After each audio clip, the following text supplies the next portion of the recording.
নমস্কার বন্ধুরা, আমি রেখা ঝটপট রান্নায় আপনাদের সবাইকে স্বাগত জানিয়ে চলে এলাম খুব সুন্দর একটি নাস্তার রেসিপি নিয়ে। খুব তাড়াতাড়ি বানিয়ে নেওয়া যায়, যে কোনো ব্রত রাখলে এটা বানিয়ে খেতে পারেন। তো বানানোটা কত সহজ, চলুন আমরা দেখে নিই। এখানে দেখুন হাফ কাপ সাবু নিয়েছি, আর নিয়েছি দুটো মিডিয়াম সাইজের গ্রেট করা আলু।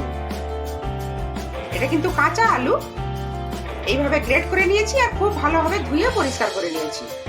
প্রথমেই দেখুন গ্যাসের ওভেনটা অন করে একটা কড়াই বসিয়ে দিয়েছি, আর এর মধ্যে দিয়ে দিলাম এই সাবুদানা।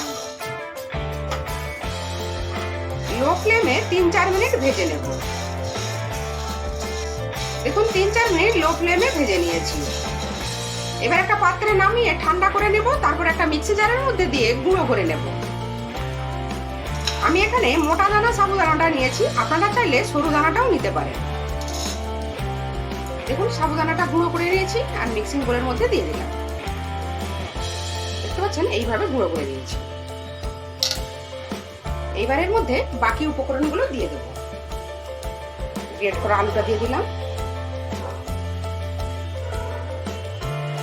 এইবার এর মধ্যে দিয়ে দেব হাফ চামচ গ্রেট করা আদা,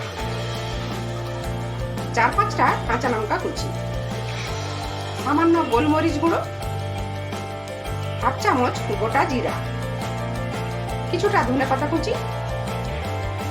আর এটা যদি ব্রতের জন্য বানান তাহলে এটা সিন্দুক লবণ দেবেন।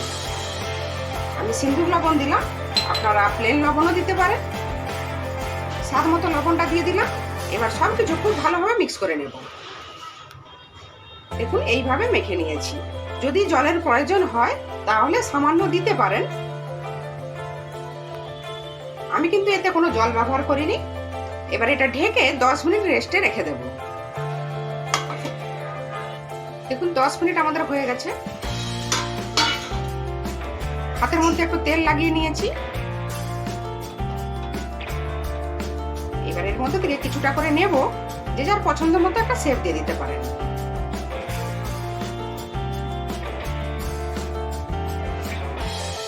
দেখতে পাচ্ছেন একটা আমাদের রেডি হয়ে গেল। সেম প্রসেসে বাকিগুলো বানিয়ে নেব।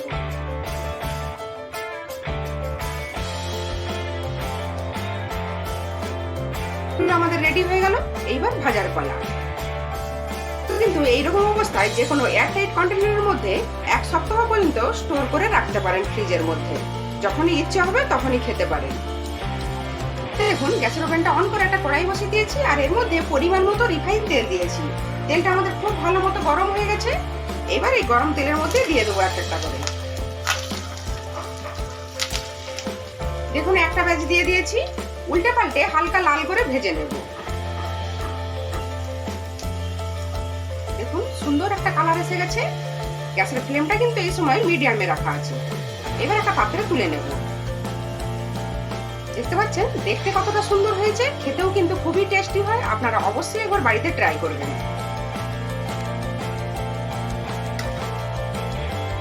সেম প্রসেসে বাকিগুলো ভেজে নেব।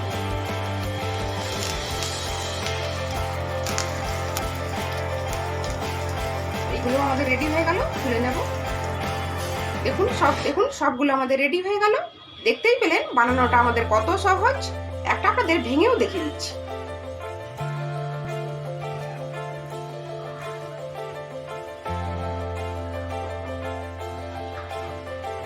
আশা করছি আজকের এই রেসিপি আপনাদের খুব ভালো লেগেছে। ভালো লাগলে প্লিজ একটা লাইক দেবেন, চ্যানেলটা সাবস্ক্রাইব করে আমার পাশে থাকবেন। আজ তাহলে এই পর্যন্ত থাক, আবার হাজির হয়ে যাব নতুন কোনো রেসিপি নিয়ে। সবাই খুব ভালো থাকবেন, সুস্থ থাকবেন, সাবধানে থাকবেন।